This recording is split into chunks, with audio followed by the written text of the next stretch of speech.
ദൈവത്തിൻ്റെ ധന്യ തിരുനാമം ഇന്ന് പകൽക്കാലം വാഴ്ത്തപ്പെടുമാറാകട്ടെ. ഇന്ന് നിങ്ങളോട് ഒരുമിച്ച് ദൈവസന്നിധിയിലായിരിക്കാൻ വലിയവനായ ദൈവം എൻ്റെ ജീവിതത്തിൽ ഒരുക്കി തന്ന കൃപയ്ക്കായി ദൈവത്തെ സ്തുതിക്കുന്നു, സ്തോത്രം ചെയ്യുന്നു. ഇന്നത്തെ പ്രഭാത ചിന്തയ്ക്കായി ഞാൻ നിങ്ങളുടെ മുൻപിൽ ഒരു വേദഭാഗം വായിക്കുന്നു.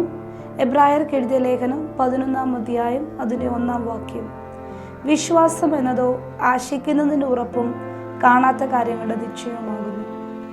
ഇന്ന് നമ്മൾ പറയാൻ ആഗ്രഹിക്കുന്ന വിഷയം വിശ്വാസത്തെക്കുറിച്ചാണ്. എന്താണ് വിശ്വാസം? വിശ്വാസത്തിൻ്റെ ഒരു ഡെഫിനിഷൻ തന്നെയാണ് നമ്മളിവിടെ വായിച്ചത്. വിശ്വാസം എന്നതോ ആശിക്കുന്നതിൻ്റെ ഉറപ്പും കാണാത്ത കാര്യങ്ങളുടെ നിശ്ചയമാകുന്നു. നമുക്ക് വേണമെങ്കിൽ ഇതിനൊരു തലക്കെട്ടായിട്ട് ഇങ്ങനെ കൊടുക്കാം. ക്രിസ്തീയ വിശ്വാസം എന്നാൽ എന്താണ്? ഒരുപാട് വിശ്വാസങ്ങളുണ്ട്. പക്ഷെങ്കിൽ ക്രിസ്തീയ വിശ്വാസം എന്താണ്? പൂർണ്ണമായും ദൈവത്തിൽ ആശ്രയിക്കുക, ദൈവത്തിൽ വിശ്വസിക്കുക എന്നതാണ് അതിൻ്റെ മറുപടി. ക്രിസ്തീയ വിശ്വാസം എന്ന് പറയുന്നത് പൂർണ്ണ 100% ക്രിസ്തുവിൽ വിശ്വാസം എന്ന് പറയുന്നത്. ഇവിടെ നമ്മൾ വായിച്ചത് വിശ്വാസം എന്നതോ ആശിക്കുന്നതിൻ്റെ ഉറപ്പും കാണാത്ത കാര്യങ്ങളുടെ നിശ്ചയവുമാകുന്നു. അതിനെ നമുക്ക് ആശിക്കുന്നതിൻ്റെ ഉറപ്പ്, നമ്മൾ എന്തെങ്കിലും ഒരു കാര്യം ആഗ്രഹിച്ചാൽ അത് ലഭിക്കുമെന്നൊരു ഉറപ്പ്. 2, നമ്മുടെ മുൻപിൽ ഇല്ലാത്ത കാര്യങ്ങൾ, കാണാത്ത കാര്യങ്ങൾ, അതിനെപ്പറ്റി ഒരു കാണാത്ത കാര്യങ്ങൾ അത് ലഭിക്കുമെന്നൊരു നിശ്ചയം. അതാണ് വിശ്വാസം. വിശ്വാസമുണ്ട്. ഒരു ജോലിക്കാരനെ സംബന്ധിച്ച് അവന് സാലറി കിട്ടുമെന്നൊരു വിശ്വാസമുണ്ട്. ഏത് ജോലി ചെയ്യുന്നവർക്കും ഉണ്ട്. ഒരു ഡോക്ടറെ അടുത്ത് പോയാൽ അസുഖം മാറും, മരുന്ന് തന്നാൽ അസുഖം മാറുമെന്ന് അവർ വൈദ്യനിൽ വിശ്വസിക്കുന്നു. കറണ്ട് ഉണ്ടെങ്കിൽ നമ്മൾ സ്വിച്ച് ഇട്ടാൽ ലൈറ്റ് കത്തുമെന്ന് അത് നമ്മൾ വിശ്വാസമാണ്, അത് ഉറപ്പാണ്. അങ്ങനത്തെ വിശ്വാസമല്ല പറയുന്നത്. പക്ഷെ നമ്മൾ ആഗ്രഹിക്കുന്ന ഒരു കാര്യം, ആശിക്കുന്നതിൻ്റെ ഉറപ്പ്. നമ്മൾ ഒരുപാട് ആഗ്രഹിക്കുന്നുണ്ട് ഈ ഭൂമിയിൽ. നമ്മൾ ആശിക്കുന്നതിൻ്റെ ഉറപ്പ്, എനിക്ക് കിട്ടുമത്. ആ ഒരു ഉറപ്പിനെയാണ് വിശ്വാസം എന്ന് പറയുന്നത്. 2, കാണാത്ത കാര്യങ്ങൾ. ഇനി നിങ്ങളുടെ മുൻപിൽ ഒരു ചെറിയ കഥ നിങ്ങളുടെ മുൻപിൽ പറയാൻ. കഥയല്ല, നമ്മളെല്ലാവരും സർവ്വസാധാരണമായി പണ്ട് കാലത്ത് കണ്ടുകൊണ്ടിരുന്നൊരു കാഴ്ചയാണ്. ഇന്നും അത് ചിലയിടങ്ങളിലൊക്കെ നടക്കുന്നു. അതായത് ഇത് നടന്നത് വിദേശത്താണ്. ഒരു വലിയ നദിയുടെ നയഗ്ര വെള്ളച്ചാട്ടത്തിന് മേളിലൂടെ ഒരു വലിയ റോപ്പ്, ഒരു വലിയ കയറ് കെട്ടിയിട്ട് ഒരു വ്യക്തി അതിലൂടെ ഇങ്ങനെ നടന്നു പോകുന്നു. 2 സൈഡിലും ആളുകാർ ഇങ്ങനെ നോക്കി നിൽക്കുകയാണ്. വലിയൊരു വെള്ളച്ചാട്ടമാണ്.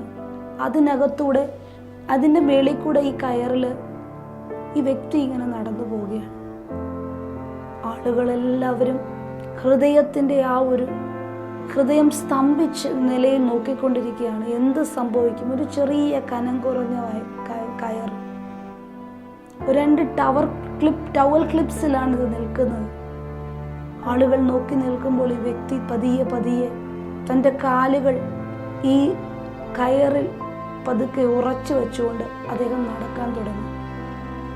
അദ്ദേഹത്തിൻ്റെ മുഖത്ത് യാതൊരു ഭയവുമില്ല. അദ്ദേഹത്തിനൊരു വിശ്വാസമുണ്ട്, ഈ കയറ് പൊട്ടത്തില്ല, ഈ കയറ് ഞാൻ ചവിട്ടുമ്പോൾ അത് സ്മൂത്തായിരിക്കും, ഞാൻ അവിടെ എത്തിച്ചേരും. അത് അദ്ദേഹത്തിനൊരു വിശ്വാസമാണ്. കുറച്ചു നേരം നടന്ന് അദ്ദേഹം ആ വെള്ളച്ചാട്ടം മറികടക്കുന്നതായിട്ട് കണ്ടു. ആളുകൾ പെട്ടെന്ന് കൈയടിച്ച് സന്തോഷിച്ചു. പെട്ടെന്നൊരു വ്യക്തി അദ്ദേഹത്തോട് ചോദിച്ചു, എങ്ങനെയാണ് സഹോദര ഇത്രയും വലിയൊരു വെള്ളച്ചാട്ടം, ഇതിൻ്റെ മേളിലൂടെ ഇത്രയും ചെറിയൊരു കയറിൽ നിങ്ങൾ ചവിട്ടി എങ്ങനെയാണ് നിങ്ങൾ ഇപ്പുറത്ത് കടന്നത്? അദ്ദേഹം കൊടുത്തൊരു മറുപടിയുണ്ട്, ഞാൻ കെട്ടിയ കയറിൽ ഒരു വിശ്വാസമുണ്ട്. ആ കയർ എന്നെ അപ്പുറം കടത്താൻ, ആ കയർ പൊട്ടത്തില്ലെന്ന് എനിക്കൊരു വിശ്വാസമുണ്ട്, ആ കയർ ചലിക്കത്തില്ലെന്ന് എനിക്കൊരു വിശ്വാസമുണ്ട്. ഇതുപോലെയാണ് വ്യക്തി ജീവിതങ്ങളെ നമുക്ക് ക്രിസ്തുവിലുള്ള വിശ്വാസം വേണ്ടത്. എന്നെ ക്രിസ്തു നടത്തും, എൻ്റെ ജീവിതത്തിൽ ക്രിസ്തു വലിയവ ചെയ്യും, ക്രിസ്തു എനിക്ക് വേണ്ടി പ്രവർത്തിക്കും എന്ന് നാനും നീയും വിശ്വസിക്കുവാണെങ്കിൽ മാത്രമേ നമ്മുടെ വിഷയങ്ങൾക്ക് മറുപടി ലഭിക്കത്തുള്ളൂ. യേശുക്രിസ്തു ഇപ്രകാരം പറയും, നിങ്ങൾ കടുകുമണിയോളം വിശ്വാസമുണ്ടെങ്കിൽ ഇത് നീങ്ങി കടലിലേക്ക് ചാടാൻ പറഞ്ഞാൽ കടലിൽ ചാടും. ഈ മലയോട് നീങ്ങി കടലിൽ ചാടാൻ പറഞ്ഞാൽ ചാടും. പ്രിയ ദൈവമക്കളെ, എനിക്ക് നിങ്ങളോട് പറയാനുള്ളത്, ഈ കടുകുമണി എന്ന് പറയുന്നത് നമ്മൾ നോക്കുമ്പോൾ ചെറിയൊരിതാണ്. ആ ഒരു ചെറുതിനകത്ത് നമുക്കൊരിക്കലും ഒരു എംപ്റ്റി സ്പേസ് കാണുന്നില്ല. ഒരു പൊള്ളയായ ഭാഗം ഈ കടുകിനകത്തില്ല. കടുക് മുഴുവൻ നിറഞ്ഞിരിക്കുക. പുറമേ ഉള്ളതും അകമേ ഉള്ളതും. നമ്മളൊരു മുട്ടായി വാങ്ങിക്കുമ്പോൾ പോലും ഒരകത്തുള്ള ഷീൽഡുള്ള മുട്ടായി, അല്ലെങ്കിൽ ഒരു ഒരു അകത്ത് ബദാം, അതൊക്കെ പൊട്ടിച്ചു നോക്കുമ്പോൾ പകുതി ഭാഗം പൊള്ളയാ. തേങ്ങയുടെ തൊണ്ട് എടുത്തു കഴിഞ്ഞാൽ തൊണ്ട് ഒരുപാട് ഭാഗമുണ്ട്. തേങ്ങയുടെ അത്രയും വലുപ്പത്തിലല്ല തേങ്ങ അകത്തിരിക്കുന്നത്. തൊണ്ടിളക്കി കഴിഞ്ഞാൽ ചിലപ്പോൾ അത് ഇച്ചിരിയേ കാണത്തുള്ളൂ. പക്ഷെ കടുക് എന്ന് പറഞ്ഞു കഴിഞ്ഞാൽ അത് പൂർണ്ണതയെ കാണിക്കുന്നു. അത് ഇച്ചിരിയേ ഉള്ളെങ്കിലും, അത് വളരെ ചെറുതാണെങ്കിലും അത് ഫുൾ നിറഞ്ഞിരിക്കുന്ന ഒരവസ്ഥ. അതാണ് എന്നെയും നിന്നെ കുറിച്ച് ദൈവം ആഗ്രഹിക്കുന്നത്. ഞാനും നീയും ക്രിസ്തീയ ജീവിതത്തിൽ നടക്കുമ്പോൾ ഈ വിശ്വാസമാണ് നമുക്ക് ഓരോരുത്തർക്കും വേണ്ടത്. അത് വളരെ പാടാണ്. ഇവിടെ കാണാത്ത കാര്യങ്ങളുടെ നിശ്ചയം എന്ന് പറയുമ്പോൾ നമുക്ക് ഒരു പ്രധാനപ്പെട്ട കഥാപാത്രമാണ് അബ്രഹാം. അബ്രഹാമിനോട് ഊരിൽ നിന്ന് വിളിച്ചിറക്കിയതിന് ശേഷം അബ്രഹാമിനോട് പറഞ്ഞു, ഞാൻ നിന്നെ കാണിപ്പാനിരിക്കുന്ന ദേശത്തേക്ക് നീ യാത്ര ചെയ്യും. നമ്മളോട് ആരോടെങ്കിലും പറയുക, നീ നിന്റെ വീടും സ്ഥലവും വിട്ടിട്ട് നീ ഇറങ്ങി നടക്കാൻ പറഞ്ഞു കഴിഞ്ഞാൽ എത്ര പേര് നടക്കാൻ തയ്യാറാകും? ഒരിക്കലും നമ്മൾ ഓരോരുത്തരും നടക്കത്തില്ല. ചില വ്യക്തി ജീവിതങ്ങൾ അതിനുവേണ്ടി ദൈവസന്നിധിയിൽ സമർപ്പിച്ച് ദൈവത്തിനു വേണ്ടി ഇറങ്ങിയവരുണ്ട്. എല്ലാം വിട്ടിട്ട് ദൈവത്തിന് വേണ്ടി ഇറങ്ങിയവരുണ്ട്. ഞാൻ അവരുടെ വിഷയമല്ല പറയുന്നത്. നമ്മൾ ഓരോരുത്തരും ചിന്തിക്കണം. അബ്രഹാമിനെ ഒന്ന് നമുക്കൊന്ന് എടുത്ത് പഠിക്കാം. അബ്രഹാം വളരെ ഒത്തിരി പണക്കാരനായ വ്യക്തിയായിരുന്നു. ആ ദേശത്ത് അറിയപ്പെടുന്ന ഒരു വ്യക്തിയായിരുന്നു. നീ സർവ്വതും വിട്ടിട്ട് നീ ദൈവത്തിന് വേണ്ടി ഇറങ്ങിക്കോ, ഞാൻ നിന്നെ കാണിപ്പാനിരിക്കുന്ന ദേശത്തേക്ക് യാത്രയാവാൻ പറഞ്ഞു. അവിടെ അബ്രഹാം കാണാത്ത കാര്യത്തെ പറ്റി അവൻ വിശ്വസിച്ച്, അവൻ ദൈവത്തിലങ്ങ് വിശ്വസിച്ച് അവൻ ഇറങ്ങി തിരിച്ചു. അത് അവന് നീതിയായി കണക്കിട്ടു. പ്രിയ ദൈവമക്കളെ, ഞാനും നീയും അങ്ങനെ തന്നെ ആയിരിക്കണം.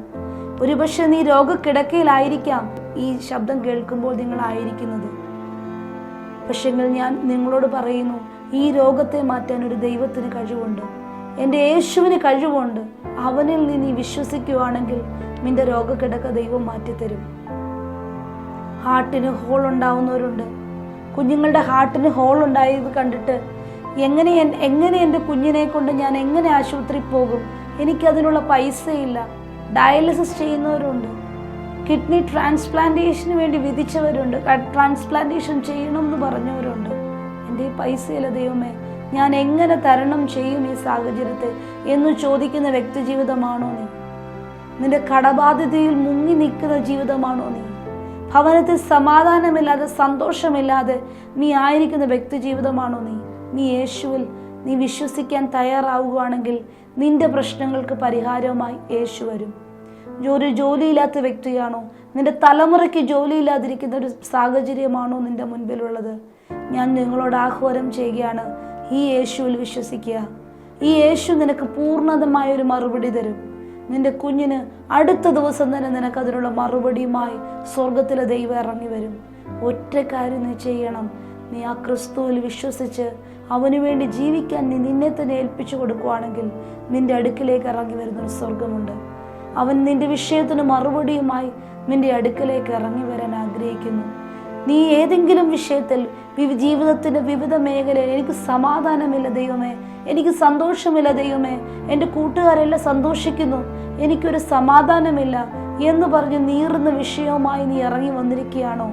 നീ ഇത് കേൾക്കുകയാണെങ്കിൽ എനിക്ക് നിങ്ങളോട് പറയാനുള്ളത്, നീ ആ ദൈവത്തിലൊന്ന് വിശ്വസിക്കുക, ക്രിസ്തുവിലൊന്ന് വിശ്വസിക്കുക. അവൻ നിനക്ക് സമാധാനം തരും.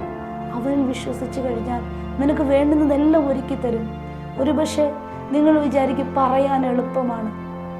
എനിക്ക് എൻ്റെ ജീവിതാനുഭവത്തിൽ നിന്ന് എനിക്ക് നിങ്ങളോട് പറയാനുള്ളത്, എൻ്റെ ജീവിതത്തിൽ എൻ്റെ കുഞ്ഞുങ്ങൾ, എനിക്ക് 2 കുഞ്ഞുങ്ങളാണുള്ളത്. 3 വയസ്സുള്ള 2 കുഞ്ഞുങ്ങൾ.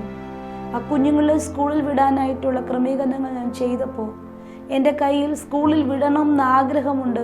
സ്കൂളിലേക്ക് അഡ്മിഷൻ എടുത്തിട്ടില്ല. മെയ് അവസാനം വരെ സ്കൂളിലേക്ക് അഡ്മിഷൻ എടുത്തിട്ടില്ല. സ്കൂളിൽ ഫീസ് കെട്ടണം, സ്കൂളിൻ്റെ മറ്റ് കാര്യങ്ങളെല്ലാം എനിക്ക് ക്രമീകരിക്കണം, സ്കൂളിൽ വിടുന്നതിന് ആവശ്യം വേണ്ടുന്ന കാര്യങ്ങളൊക്കെ ചെയ്യണം. എൻ്റെ കയ്യിലാണെങ്കിൽ ഒരു പൈസ എടുക്കാനില്ല, ഹസ്ബൻഡിൻ്റെ കയ്യിലുമില്ല. ഞങ്ങൾ വിശ്വസിച്ചു എൻ്റെ ദൈവം പ്രവർത്തിക്കുമെന്ന്. ഞങ്ങൾ കുടുംബമായി ദൈവത്തിൽ വിശ്വസിച്ചു. കാരണം അവിടുത്തെ ദൈവത്തിൻ്റെ വേല നിമിത്തമാണ് ഞങ്ങൾ ഞങ്ങളുടെ ജോലി ഉപേക്ഷിച്ച് കർത്താവിൻ്റെ സന്നിധിയിലായിരിക്കുന്നത്. ഞങ്ങൾ വിശ്വസിച്ചു യേശു ഞങ്ങൾക്ക് വേണ്ടി പ്രവർത്തിക്കും. ഓരോ ദിവസങ്ങൾ തള്ളിപ്പോകുമ്പോഴും ഹൃദയത്തിനകത്ത് വേദനയോടെ ദൈവത്തോട് പറഞ്ഞ്, കർത്താവെ, ഞങ്ങൾ അങ്ങിൽ വിശ്വസിക്കുന്നു.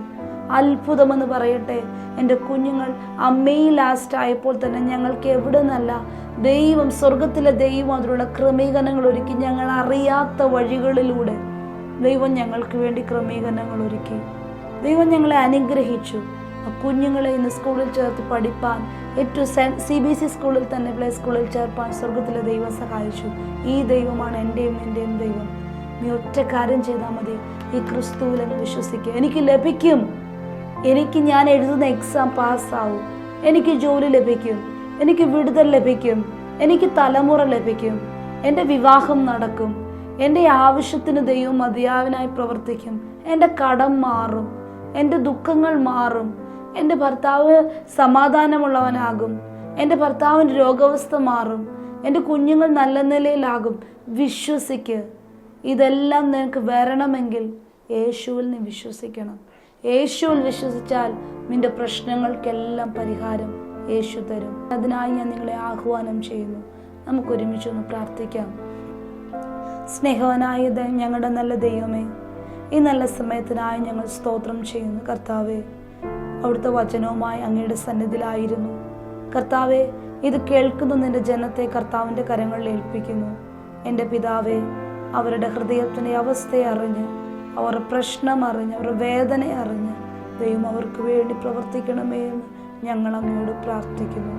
കർത്താവെ, അവരുടെ ക്രിസ്തുവിൽ വിശ്വസിച്ചുകൊണ്ട് കർത്താവ് അത് അവരുടെ ജീവിതത്തിന് അനുഗ്രഹമായി തീരുവാൻ കർത്താവ് സഹായിക്കണമേ.